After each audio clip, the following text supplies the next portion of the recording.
I watched. Good afternoon, everybody. Thank you for coming to our third session of today.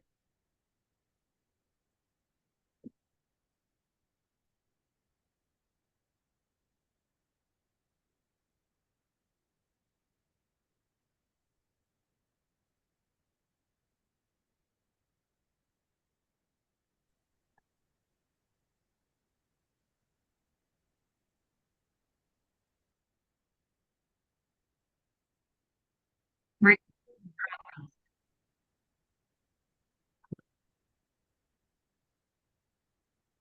Just as a reminder, if you are not speaking, if you could please mute yourself.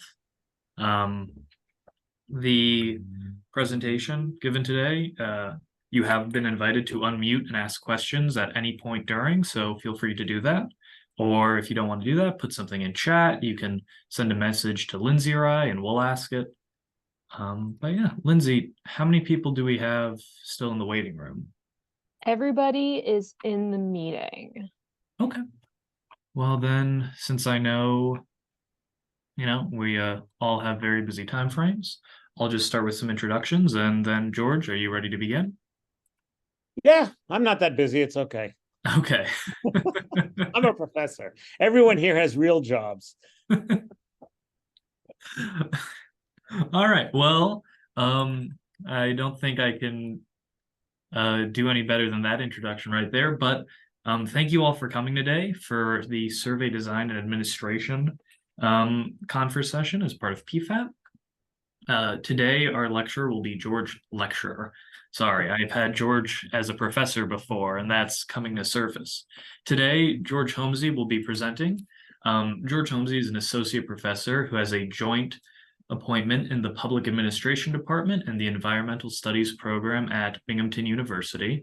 He teaches surveying as part of the course, Research Designs and Methods, and he uses surveys in his own research. He also is chair of the board at the North of Maine NoMa Community Center in Binghamton. George, is there anything you'd like to add? Actually, yes, I'll start in, and I can. I have a slide that I do to introduce myself as well, to add a little more to that. But welcome everyone. Thank you all for having me here and for sitting with me for the next hour. I do want to emphasize what Tim said. Please do, if you have questions, throw them in the chat. Interrupt me. As Tim knows, and some of you might know, I just can go on, and it's really good if you have a question that you say, hey, I don't understand that. So a little bit more about me. Oops, gotta get this going here. There we go. So I'm an associate professor. Oh, I haven't updated this slide yet. I direct the environmental studies program. I'm in the public administration department at Binghamton University as well. This is my third career. My second career was I was an urban planner. So before that, I worked for 4 municipalities as a consultant in New York and Massachusetts, working with them on their economic and environmental sustainability. And then I started my career as an environmental journalist. So this is my third career. I'm going to be a firefighter next, I think, or maybe an astronaut. I haven't quite decided where my fourth career will be. And then as Tim mentioned, this is a picture of NoMa at our sort of new location. We moved there in January at 30 Main Street, and where I'm the senior chair of the board. Samantha Lethbridge is the junior chair, and she'll be taking over as senior chair in the spring. So, all right, let's get into what we're going to talk about today. We're going to talk about survey design and the administration of it, the implementation of it. And we could do a whole course on it across the whole semester. So I'm just going to hit 3 parts that I think would be most relevant to the people here. And if people are, let me ask first, is anyone who in the, let's see, I guess we can do this with hands, but I have to open up my screen so I can see. Raise your hand for a moment if you have done a survey recently for your organization. Oh, okay, everyone's doing their hands that way. Okay, so just a couple of you. All right. Is anyone doing one right now? No, maybe Gretchen. No, I'm not. No, okay, it's okay. Well, I would encourage you as we go through this, if you have to, if you want to ask a question about that particular survey, on this topic or on, where I am in the slides or on a different one, please do interrupt me. At the end, I will give my email address, and I'm happy to chat with people and to ask people, to help people with any parts of their survey design. An important thing to remember, and I'll say this up front, is that no survey is perfect, okay? And I'm going to point out problems with surveys that I've done, that that others have done, and you do the best you can. You do the best you can with design, and you do the best you can with the implementation. The key is to understand the limitations and what you can sort of say, how much you can say with the data that you collected.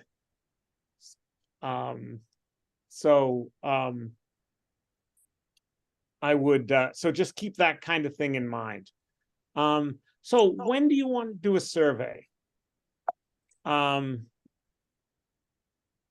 What is the goal of the survey? This is really important, is to think about this up front. What are you trying to do? Are you trying to improve fundraising? Are you trying to understand the clients that you serve, the community that you serve? Okay, what is it that you want to learn? And I don't think enough people do this kind of thinking. They think, oh, we need to understand something, but what is it about your clients, for example, that you want to understand? These were some of the ideas that come up with over time, or that we've done surveys about. Client or customer behaviors, needs, and same with employee satisfaction, the impact of your program, your opinion of donors or their donating patterns. Are there ways of, and eventually in an analysis of that, can you find ways to boost that? Citizen satisfaction, or citizen, that's supposed to say opinions, not options. I apologize for that. But really understanding the goal of the survey is important. Before you decide to survey, you need to ask and figure out, is the goal appropriate for a survey? That is, are the questions easy enough to answer in a survey?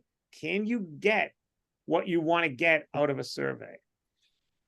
I love surveys, but if you've tried to do them before, you can imagine how complicated they can be.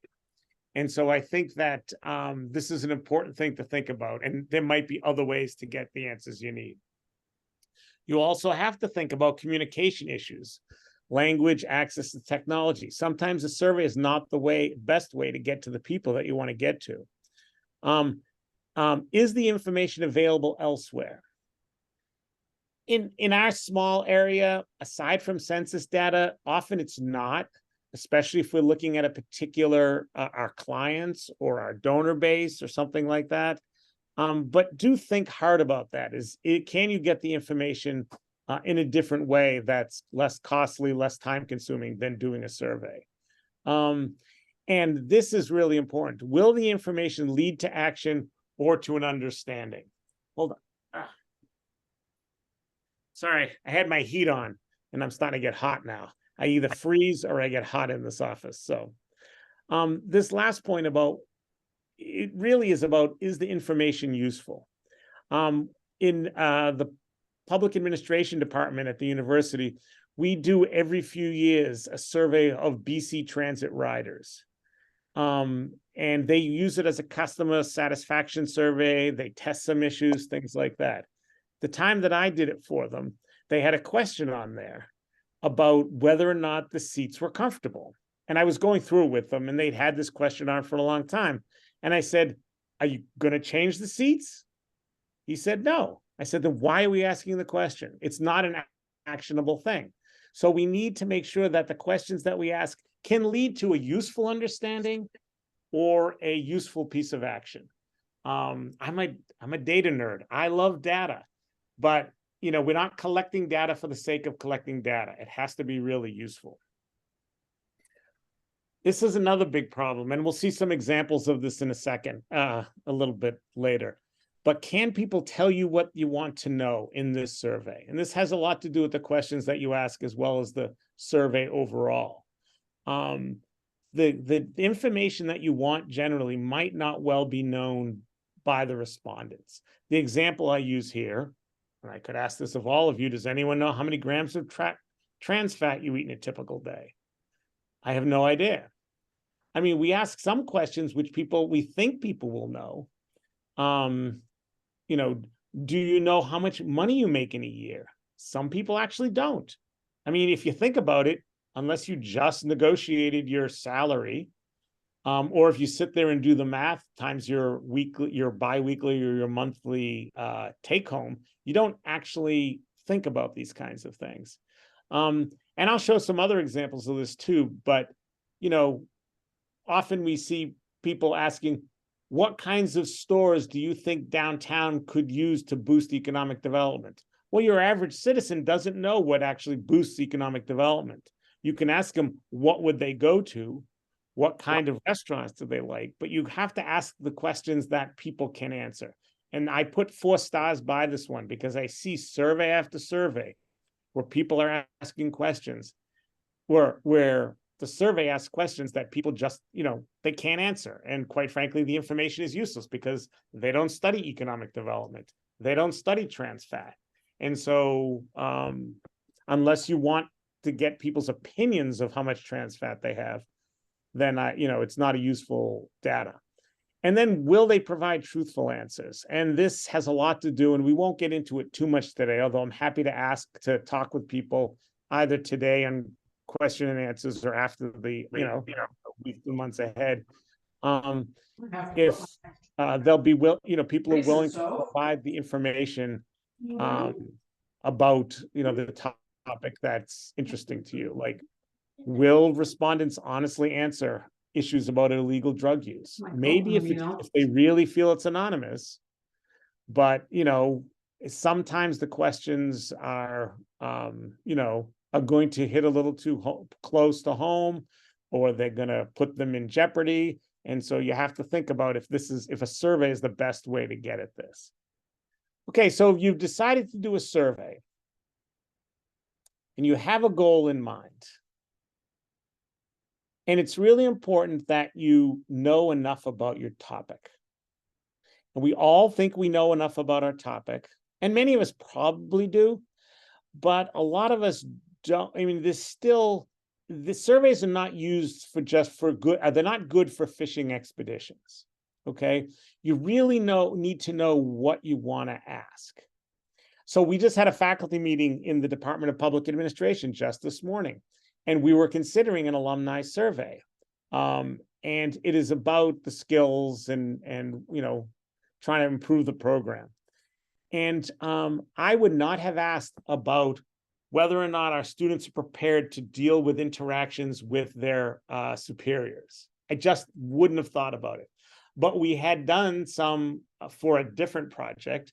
A retired professor has done some qualitative interviews of our recent alums, and that came up over and over and over again. And so, you know, she's only done 17 interviews. And so I can't say that this is a big problem or a big thing that's missing in the program, but I can say this is something I would put on a survey and ask people, is this something that's important to, you know, to talk about, to train our students for? So doing sort of pre-interviews before the survey, doing some kind of focus groups is very useful before you start a survey so that you can understand what you want to ask. All right. Now, what questions will you ask? This is the second important thing. We've decided to do a survey. We've learned enough about the topic that we're getting an idea of the areas we want to ask. And oh no, I've already talked about some of these. These are the two things that you have to go through. What will you ask and who will you ask? And I'll spend the next chunk of time answering the first thing, which is what questions will you ask? How will you ask them? Some of this is obvious. Some of it should be more obvious, but I see plenty of surveys where it doesn't work out. And then the who will you ask? We'll talk about things, these ideas of significance, just briefly, just so you know and can understand the limitations of any particular survey. But I do want to emphasize, and I mentioned this earlier, any information you get is good, okay? You just have to understand its limitations. So if you did a survey and someone says it's not statistically significant, it doesn't matter. It might be appropriate for what you need, or it will give you some information. You just have to understand the limitations of it. And there are a lot of limitations when we're doing surveys outside of, what I do for research. George. Yes. Question for some people who might not know, when you say statistically significant, what do you mean? So I mean, and I'm glad you brought it up because I won't bring it up again. Because it's when because we use samples instead of talking to our whole population, basically we are guessing that what we're able to ask of our sample, our small subgroup of the entire population, we are guessing that we hope what they tell us is what the whole population believes. And voting polls are the best way to understand that. We hope that the relatively small number of people that pollsters ask reflects what the people in the state of New York or across the United States, how they will vote. That's why we do polls and things like that. Because it's just a sample, there are mathematical techniques that have to be run to give us an understanding of how certain mathematically how likely mathematically this is the right answer, essentially, that our sample has given us what the population would say. They'll vote for George Homsy 51% over Tim for 49%. That's what the poll said. We can be 90% sure or 95% sure that that is what the population would do.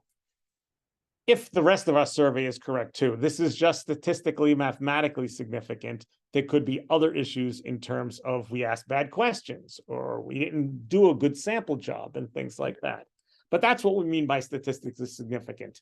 And I appreciate you bringing it up because we won't bring it up again because we don't really worry. We shouldn't worry about it in sort of the settings that we're in because I'll talk a little bit about sampling in a moment, and you'll see some things you can do to help with statistical significance and to help make sure that your sample reflects your population, but you have to do the best you can.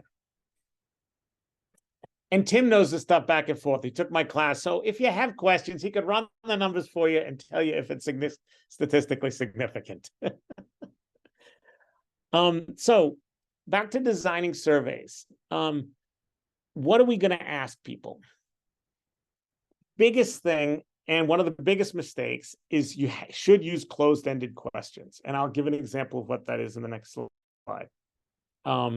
Use only one or two open-ended questions. Now you can imagine what it is. Closed-ended question, actually, I'll show it right now and go back. Closed-ended question is one where there is a limited number of choices, okay? How satisfied are you with the services? Very satisfied, somewhat satisfied. We all seen these surveys. This is called a closed-ended question. You can understand why this is important because it's easy to answer. It's easy to count, and it's easy to analyze. And it's perhaps most importantly, it's quicker for the client to get through it, the person who's taking the survey. Use only a limited number of open-ended questions. And I'll show an example of that in a second. The questions need to be clear and simple. You have to watch for biases in wording, and I'll show some examples of simple ways that there's biases. Beware of certain problematic questions like double-barreled overlapping answers. I'll show some examples of these. And this last point is really important. You should test the survey. You should ask your staff to go over the survey. You should ask your staff to let their family members take the survey and have them ask questions of the people, in their household or their friends. What do you think that question means? I do research surveys. I did surveys on local governments in New York State when I was a PhD student. My advisor and I did these surveys, and I can't even remember what the question is because I blotted it out of my head, but I was presenting it back to we were interviewing local officials, and I had presented it back to a group of them, and and I said, and this is what we mean, and this is what we think this question is reflecting. And they said, oh, when I answered this, I thought you meant this. And like a bunch of people in the room, like a third or a quarter of the people who were in the room had that same understanding, which was not our understanding. But because we didn't do a good job of checking that question, that data was useless because we were trying to get at X, but everyone thought we were trying to get at A. And so we didn't get at X, and so we couldn't use the data. Now, we tested it. Maybe we didn't do a good enough job. I don't actually know that we thought hard about where it fell down. We just dismissed it and moved on because we just couldn't use it. But it's really important that you get people to check your questions, and that the questions you think you're asking is what the reader of the survey will understand. And that's really important. So closed-ended question, we said it before, your survey should be largely closed-ended questions. This is an example of an open-ended question, okay? No surprise here. What suggestions do you have to improve services? That's a common kind of thing. I'll show some other examples. The problem with these is that they slow people down. They don't get answered. I skip over them often when I do a lot of surveys because I believe in giving people data. But if I have to think too much, or if I have to write too much, then I will just skip it because I need to move on to other things. And I think that people don't get that enough, that this, you can have one or two, and I would put them at the end, but don't use open-ended questions if you can help it. So this is an example, just something from a survey that we did for the town and village of Triangle. We were working on a comprehensive plan survey for them. And so this is just showing you how this was a paper survey. We'll talk about that in a little bit. It was a 4-page survey, which with checkboxes, I think is pretty much the extent of what you can ask people to do on their own. It looks like they're open-ended questions, but if you look closely, question 1, we expect most people to live in the village or outside of the village, in the town. But there might be people who live elsewhere, especially property owners who might have gotten this but live in a different place. And we wanted to know that. So we always, if it's appropriate, have an other category. Number 2 looks like an open-ended question, but it's really just number of years. So it's actually very closed and easy to analyze. So none of these are actually open-ended questions at all, even though they might look at it. This is not what I mean by open-ended question. I did not put an open-ended question from this survey on it, but at the end, we did have a broad question, something around, I don't remember exactly, what would you do to improve the town and village of Triangle? Yes, we can send the slides out, Heather. Sorry, I just saw your question. I mean, Tim can, I'm sure. This is called the Likert scale. This is a closed-end survey strategy. You've all taken this kind of survey. This is, the town did want to know, part of this wanted to be a satisfaction survey. How happy are you with these services or with these aspects of the town? There's always a big debate about whether you should put a neutral category in the middle. I tend to. Can anyone guess what's missing from this survey? From the categories, we have very satisfied, satisfied, neither, unsatisfied, very unsatisfied. What else should be a category here that I blew, that I should have put on there? Can anyone guess?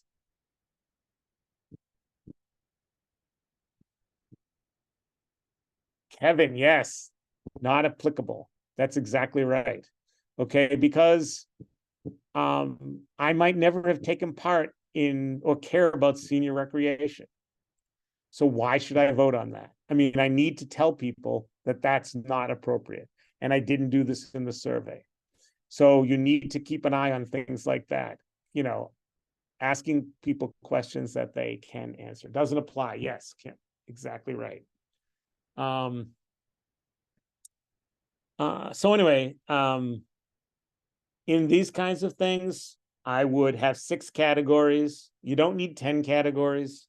I would have 6 categories, 5 like I've shown here, and then a 6th doesn't apply.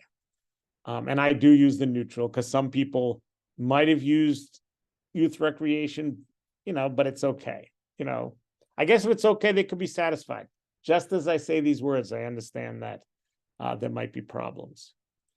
Now, this is a survey from BC, questions from our survey from BC Transit. And it's key to help, well, when you're asking people questions about how often they've done something, how much they've made, things like that, you have to give them, it's too hard to just answer. So what you always do is you have to give them a time frame, okay? In the past week, okay? Now, for any single respondent, the past week might have been odd. Their car might have broken down, and nor if they take this survey next week, they might say 1 to 2 times. But if they take it, but this week they're going to do it more than 5 times. And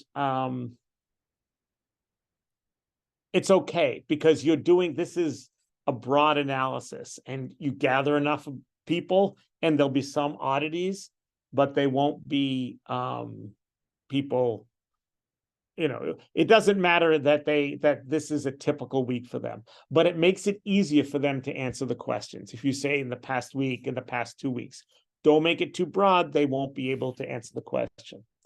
Now, in this case, you'll see question 17, how often have you used BC Transit? It doesn't say 0. And that's because this was a ridership survey. My students got on got buses with the people, so we knew they were riding at least once because they were on the bus when we surveyed them. So that's why there's no 0 option there. Another thing that you can typically do is you give ranges. And, you know, this is what we thought in talking with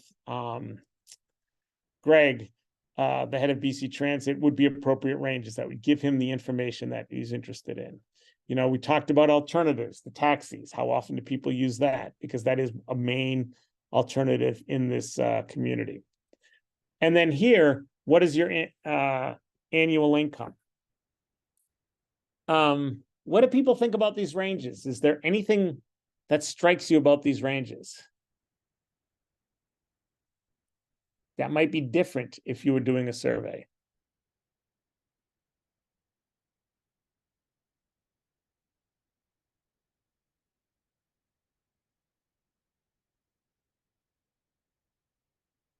Kevin, good point. The last category is very broad, and that's because this was because in our discussions, we learned who takes buses. In our community, it is typically people who don't own cars. They would be poorer people. So, oh, Kim, that's a good point. It would be, they would get to be in the less than $14,999 category. And there was another question about employment somewhere else. So we would get at that somewhere else. But the point I'm trying to make here is that the range of the questions that you ask has to be appropriate for your audience. So we are more likely to get categories within this of bus riders than we would if we had 1 to 25, 25 to 50, 50 to 75, 75 to 100, above 100, something like that, because of who rides the bus. And that's why it's important to, this is an example of why it's important to understand your audience and understand your questions. Does that make sense? Okay. Watch for problematic wording. Can anyone tell me what would be a problem with this question?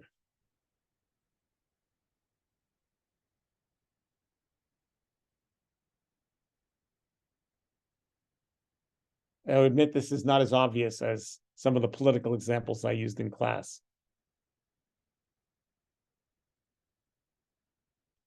This semester we used, yes, excellent, Lindsay. Oh, so Bryce, that's a good point. What constitutes state of the art? But it is that problematic wording. It is that idea that in the point that I'm trying to make. So Bryce is right. Will people understand what that means? But Lindsay's point is where I was going with this is I'm saying this is state of the art, which means it's the best. I'm putting a very positive spin on the technology. So I'm leading them to say, you know, something good about the system. Similarly, should concerned dog owners vaccinate their pets? I think the problematic word here is concerned, because by using that word, we're like saying, you know, we're putting everyone on edge. They should, if you care about your pet, you should vaccinate it. So we're not really getting it. We're getting a little social bias, perhaps, in this question generated by this question. What was the week? Who's we, Jill? I'm sorry, you'll have to expand on that. What do you mean by that? Well, sometimes I just think the not for this, it was for the question before, we use state-of-the-art technology, maybe identifying who we are instead of just leaving it as a pronoun. Yes, no, that's a good point. The university used, or this semester in our class we used, something like that. That's a good point too. I mean, and that's the clarity. We don't want people to get hung up on words. We want to get their honest opinion and not sit there and say, well, they won't think about being whether they're led, and we don't want to sit there thinking them trying to figure out what we mean. Concerned, we talked about that. This is, I'll give you 2 seconds to figure this out because I don't want to get too far behind. I just love talking about this stuff. So I just we may have to go way over time. No, I will stop. Don't worry, at 3 o'clock sharp. Overlap. Not quite, Kim. We're going to get to that.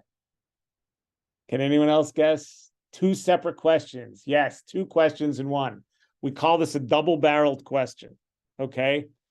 We might be very happy with the funding and unhappy with the Common Core curriculum. So we need to make sure we're asking one thing in our question. And you see this violated all the time. And if you do interviews, quite frankly, I see this violated in interviews all the time. You need to make sure that you ask one question at a time. This, Kim, you can type your answer now.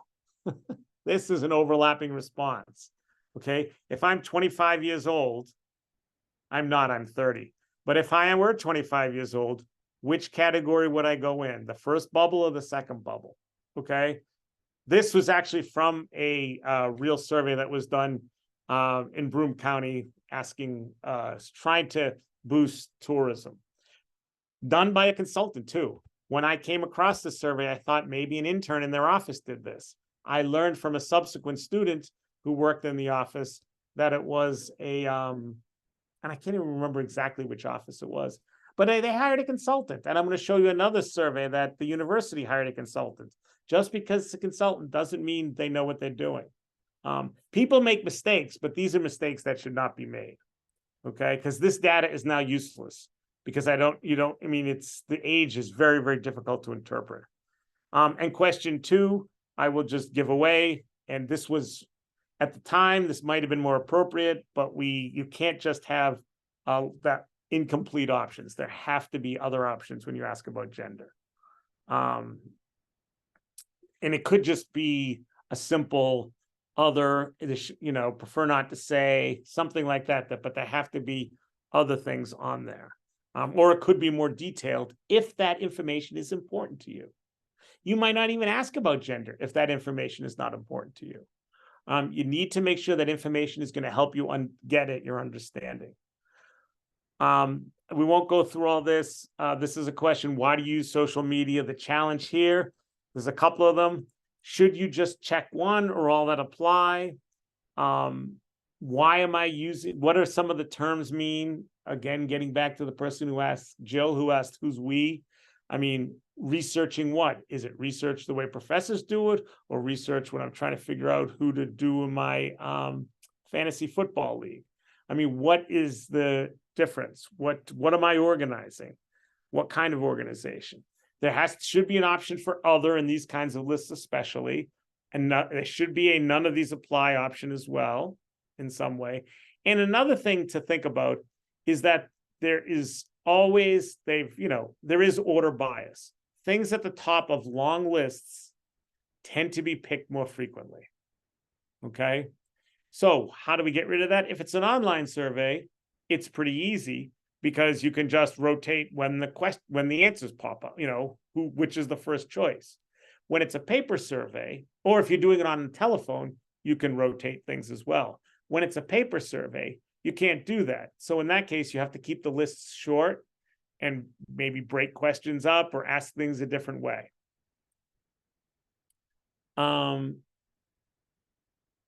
This one is more about time frame. Is it important if they donated 20 years ago? Does that tell us something, or do we care about whether they did it in the last year because that shows more activity? And again, it depends on the point of your survey. But you should really give a time frame so people know, and so how active that these people might be. How much did you pay for one pair of jeans? Some problems with this. Which pair of jeans are you talking about? The last one that I purchased, the first one that I purchased, and I can't remember the last one that I purchased. Okay. So, and this calculation's involved. So you need to make these things very simple for people. And finally, in this, describe your animal sickness. That's just too big and too broad. And it's something that people don't know. I don't know how to describe a sick person. I know how to talk about surveys. I know how to talk about the environment, but I don't know how to talk about a sick animal or a sick person. You have to ask questions that will help. Did the animal vomit in the last 24 hours? Diarrhea, things that they can see and can say, yes, circling behavior. I don't know what it means, but this tells me that it's, there's a problem or not. Can anyone tell me quickly what's wrong with question 3? And question 5. You can pick either one.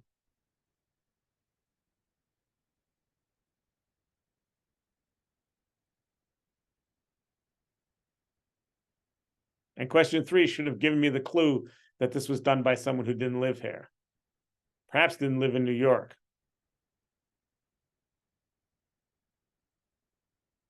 Question 3. Where do you reside in Broome County? Numbers missing. Yes. So this was an online survey where I think they would have clicked the actually, that's a good point. So there's Kevin, you're right. I think I can't remember now because survey's obviously gone, and these people are probably horrified that I bring this back like 15 years after they did it. But I think it was online. And so you could probably fill in the stars, but your point is a good one. We need to have more direction so people don't get lost. And then Bryce's point is very good. There are many types of municipalities other than a city, and you could actually insult people. If I'm a proud person in the town of Conklin, I don't want to name the city. We only have one city. And then also, Lanny, they're not a visitor. That's such a good point. How can I rate this from being a visitor if I'm not a visitor? This is the exact example of asking someone a question that they can't answer. Okay. And so I think that that to me is not a useful question. And now I just wanted to show these examples. How would you vote on this one? Quickly, you'd rather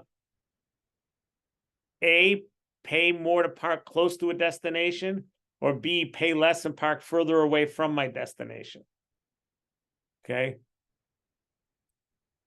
This is, and actually I'm going to go through the next one too, and I'll show you the same thing. I prefer, oh, no, we'll just stick with this one because it's a different question. No, is that the same one? No, it's a different question. Oh, it's this one. Here it is. Would I prefer to cross busy streets at a well-signed, marked mid-block crosswalk or with a fully protected pedestrian-only walk signal? Okay. In both of these, you're going to prefer, as it happens, the one on the left, you're going to prefer to park closer and pay more. And it looks like there's a lot of spaces available. And on the right, it looks like it's going to be hard to find a space and you have to walk. This is a very leading question. Yes, thank you. The photos are also biased. That's exactly the point here. The person who put this together, and they're actually a very good transportation firm. They're one of the tops in the country, but they blew this survey. One of my former students worked for them, and she called up when she was trying to get the gig in the city of Binghamton. This was the university. She's like, who do you know? Because they're trying to see if, and I told them all about the survey and how we use it in class and make fun of them. And she didn't do the survey, so I could do that. But I mean, it's just because they're a consultant doesn't mean they do things right. But the photos in all of these are very biased. And the wording is very biased. As a pedestrian, I want to be fully protected. And then this one is another example of one where people don't know the answer. The pictures are very biased as well. But do I want more frequent service where the routes are one way or bi-directional service that's less frequent? Okay, well, the one way versus bi-directional is something people can't answer. They don't care if the buses just go in a circle or if they go back and forth between destinations. What they care about is the frequency and that, they are safe, which is dark picture is also, might make people pick the picture on the left, which is what the university wanted the answer to be and where they set that's how we do it at the university too, these one-way loops. And I will say for this one, I don't know how that came out. For this one, we did change up our pay structure, so closer in places are slightly more. When you're doing a survey, if you tell people that you'll put them in a drawing for a gift card, the studies have shown these are very valuable in terms of helping generate people to respond. In this case, they blew it because they didn't tell anyone until the end. So I wouldn't know that I was going to have this option until I went through the whole thing. These are examples of open-ended questions. We're going to skip through these. We've already made fun of open-ended questions. This is the summary, and we'll send these out, but use mostly of asking questions. Use mostly open-ended questions. Beware of these. Use mostly closed-ended questions. Beware of problematic questions. Ask them things that can be answered by the respondent. That ask questions that you cannot answer elsewhere. Sorry about that. Blew that one as well. I will fix that slide before you get it. That are going to be truly useful to your organization, and make the survey as short as possible. And if anyone wants to ever talk about survey size, I'm happy to. I think 4 pages on a written survey is as much as you can expect. I think that 5 minutes, 10 minutes, if it's something, if they're your clients, you probably can get away with more because they're going to want something else. If there's a reward, you probably can get away with more. But if you're just asking people on the street, you're going to have to be very short. So who will you survey? Any questions so far? I have 15 more minutes and I'm going to go through, but I want to make sure we get the question asking part done, more or less. There's lots more subtleties. And again, I'm happy to help if people need. Sending things out to people, your population of interest, who are you trying to find out about? Opinions of US adults, the giving habits of your donors, or the satisfaction of your clients or your riders, or things like that. Okay, what we need to do in most cases is we can't survey everyone. Now, if you have 100 donors, you can survey everyone. Why not? Why bother sampling? Survey everyone and just ask them again and again for them to return their surveys. But if you have 2,000, you may not want to bother with that. You need to pick a subset. And as I said before, you want your sample to reflect your population. Okay. And let's see, I'm going to skip this part. You can see it basically here in this little graphic. You know, we have different colors of blue people here, and we basically want our population to accurately reflect more or less what is happening in our when we ask the questions. Okay. And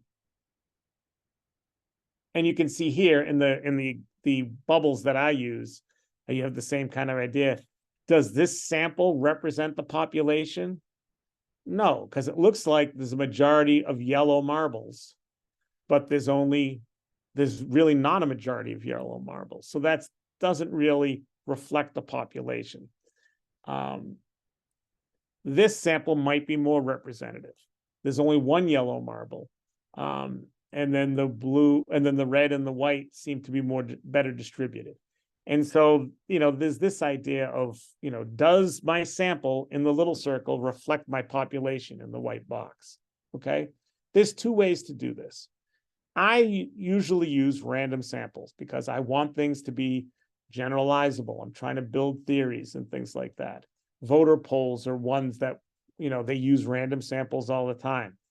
But most of us in our agencies, when we do reporting, are going to have to use convenience samples.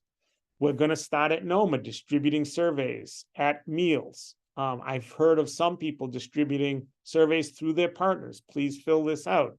These are convenience samples. They're not going to be, as Tim had asked me about earlier, statistically significant. But they are going to give you important information. Okay. Now, because you often can't do random sampling. To do a sample of clients, you have to get a list of people, which you might have if they're all clients, if they're all donors. You have a list, and you could put them names in a hat. You could, you know, assign them numbers and do one of these bingo things and pull them out. So it's kind of randomly done. But the key is you have to find a list of people. I did a plan during my second career when I was an urban planner in Pittsfield, Massachusetts, and they wanted a statistically significant, because they knew those words, survey of their city. But the problem is there's no, I mean, if you think about it, there's no list of city residents in Binghamton or town residents in Vestal. There are voter lists, but that doesn't include everybody. There are people who own property, but that doesn't include everybody. So getting that initial list, understanding the population that you're going to survey is really important. You probably have a list of all your clients or of all your donors. So you might have that list from which you could randomly pull people.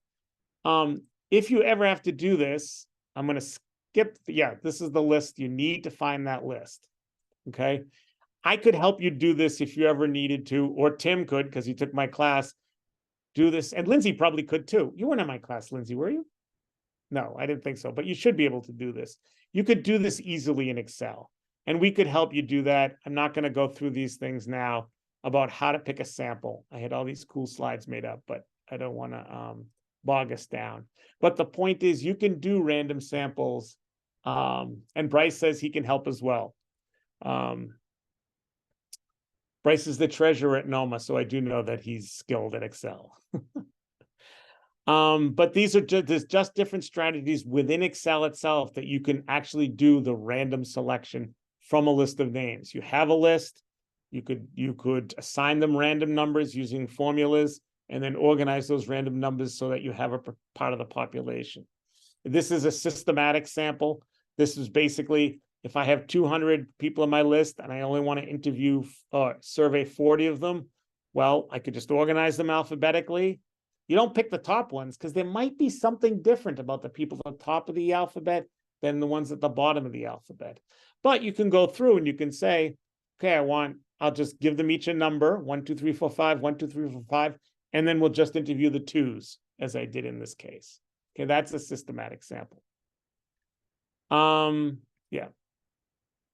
If you have a database, then you might as well do a random sample if it's big enough, or you sample them all. Those are the two ways I would think if you're doing something closed like that. If you want to get a sample of people generally, it's going to be a convenient sample. These are sustainable community students doing a survey for the Broome County Environmental Management Council about composting. And so we wanted to get as many people as possible. So they set up, but this is a convenience. This woman who's doing the survey had to walk by and take the survey and spend a couple of minutes doing it. These are the places we went to because we were hoping, because it's supposed to be a county-wide survey. And then what you do, we did get over 800 responses, which was excellent, and which does help us understand things. But as you can see, because it wasn't a random sample, it doesn't quite represent the community. You know, there's typically more women in a place than men, but we had way more men respond to our survey. This is the age distribution, which wasn't as bad. We didn't interview anyone under 18, which is why those first two categories are messed up. This is the ownership versus rental distribution, which wasn't so bad.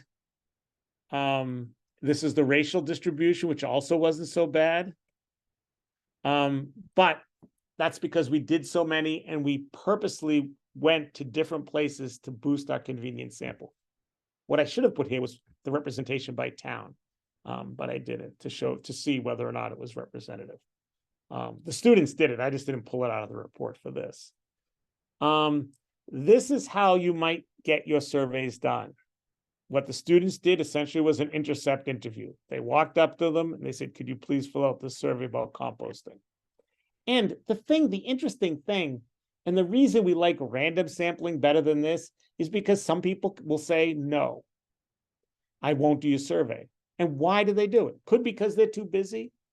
Could because they don't believe in composting and don't want to engage you. Could believe they don't like Binghamton University and didn't want to talk to anyone wearing a green sweatshirt. I don't know exactly why, but the fear is always that there's some difference between the people who fill out your survey and don't fill out your survey. There's a bias in there. And that's why you try and do things randomly, because if you can do things randomly, then you can eliminate that bias. But in many, many cases, you can't eliminate that bias. We don't have, at the North of Maine Community Center, we don't have clients the way that some places do when they provide regular service, take names and information. So we don't have a list of people. We have people who come for meals, as many as you do as well. And so we can just please fill out this survey. Some will, some won't. We won't know why the people who don't do it, how they differ from the people who do it. That's why we go for the random. That's why, especially in research, we like for random samples better. We have 5 minutes left. If there are any questions, please interrupt me. I might just get through the slides, but I'd rather answer a specific question than get through, these slides if it would be more useful to you. But these are the, going door to door is number 2. Calling people up is number 3. Sending something home that's in a mail self-administered survey, that's number 4. And you can imagine the pluses and minuses with each of these. When I intercept someone, I know who's answering. I mean, I don't know their name or where they live, but I know that they're answering the question. When it's a male self-administered survey, I don't know who in the household is doing it, whether they gave it to the family dog or whether it's, an adult in the household. So, I mean, there's pluses and minuses to all of these. This is the Town of Triangle survey. Again, we spent a lot, the town spent a lot of money mailing these out. And they had a big mailing session in the clerk's office. And it was it was a lot of work. Still cheaper than a telephone survey because you don't have to employ people, but there are costs involved. And you don't know who would take it when it was mailed to a household. We didn't leave this survey in piles somewhere, but that's common. If they're distributed by partners, you don't know if someone fills it out twice, which is highly unlikely. I don't really worry about it, but that's always a concern. You don't know who fills it out when people are, distributing through your partners. That's in my head because the Food Council is doing this survey again. I saw something on the listserv about it, and that's great. This is the way they have to get it done. It means it's not statistically significant, but it's still very, very, very valuable information. So I would not want anyone to say that that is not worth doing, because that is how we can get the information. These are just some of the limitations you have to remember. And I was going to make fun of that survey, but I'll skip it for now. This one I just got today from the dean's office at my school about grade grievances.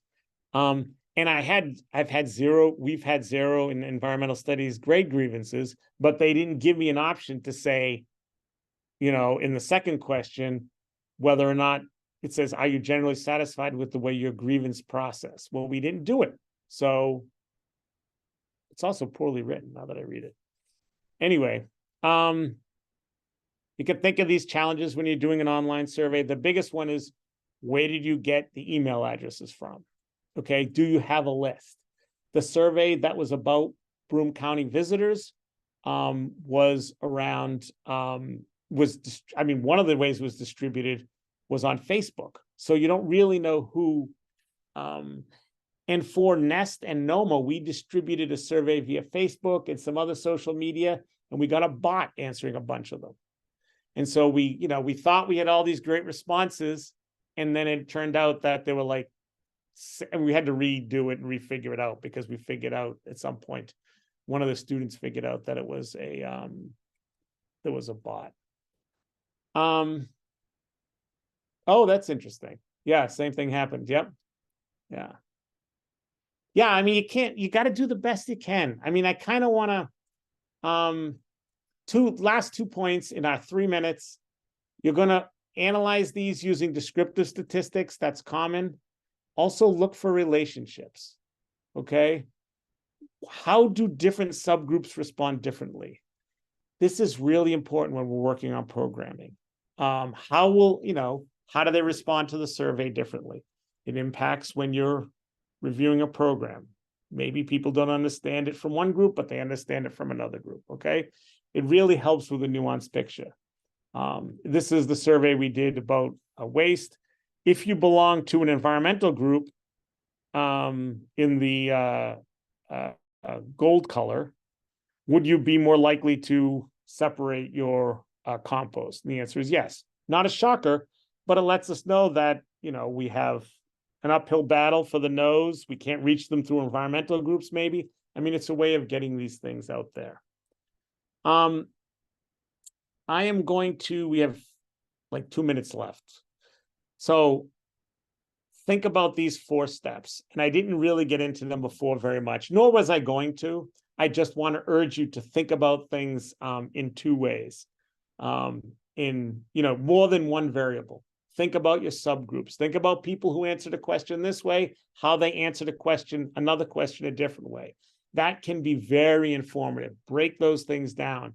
And I think you'll find the survey results you get to be much richer in terms of analysis. The who we ask, again, you do the best you can. Nothing will be perfect. And gather as many responses as you can. That helps a ton when you're trying to understand something. Even if it's not statistically significant, it will be fine. It will be good enough for you to make some decisions, report to your funder, things like that. Work on the questions. That's one of the big things where you can try and change things. And of course, start with your goals. All right. Happy to answer any questions. Happy to hang out for a few minutes if people have specific questions that they want to go through. I'm sorry I rushed through some of the slides quickly. I hope this was helpful. I hope it wasn't too basic. And again, I'm happy to talk to you about surveys that you're doing and just, chat about them. I think all the work that everyone on this call is doing is very important. And I think that I'm happy to help if I can in small ways. And I'm done talking. I know you never think I'm going to stop, but I'm done. I do have a question for you, George. Yes. So we recently did like a client satisfaction survey at Lee Barta Community Center for our pantry recipients. Mhm. And one of the things that we ran into is that our client base contains low literacy adults who we hand them a paper form and they're like, I can't read this. Our team did sit down and complete the survey with those folks, but obviously when I'm asking you how happy you are with the services I'm directly providing with you, like that feedback is going to be skewed because you're saying it to my face. So what does best practice look like for surveying or surveying those populations? So I don't study, I mean, I've not read that because most of my work has been with local government officials, but I think you did what you can do. I mean, if they're low literacy, the beauty of handing them a piece of paper is there's more anonymity there. And that's important. I don't think you could do anything else. I mean, I don't know if anyone on the call has had a successful strategy in that case. What we're going to do the thing you did first and leave surveys on tables so that people can be anonymous with their replies if they're not happy with something. But you're right, if they can't read it, it's going to be a problem. And I don't think you can do anything. I mean, and that's the problem with doing face-to-face surveys, is even though you promise people anonymity, you really don't, they don't necessarily believe you. And they don't, want to tell you to your face. Well, I guess one thing you could do is ask them somewhere else, or say, maybe ask them outside and maybe say, I'm not with NoMa. Don't worry about what you say. It's not going to get back to them personally, but they do want to know whether you are satisfied. You could try and make that convincing case. You could also have somebody else who's higher literacy, who's filling out the survey, just read it to the person who's lower literacy. Good point. Someone who they trust, or just someone else who's not part of NoMa, not part of the agency. Very good point, Bryce. I'll keep this room open just for another moment to see if there are any more questions, George. But I just want to say thank you very much for sharing and spreading news, spreading this information today, especially letting us record and giving us your slides and putting out your email. I know just from the grants I end up writing how important data and knowing your client base and being able to track changes over time is. And so this information is so helpful. So thank you very much. My pleasure. Happy to help do this again sometime if it's appropriate, or help people in the room. Of course.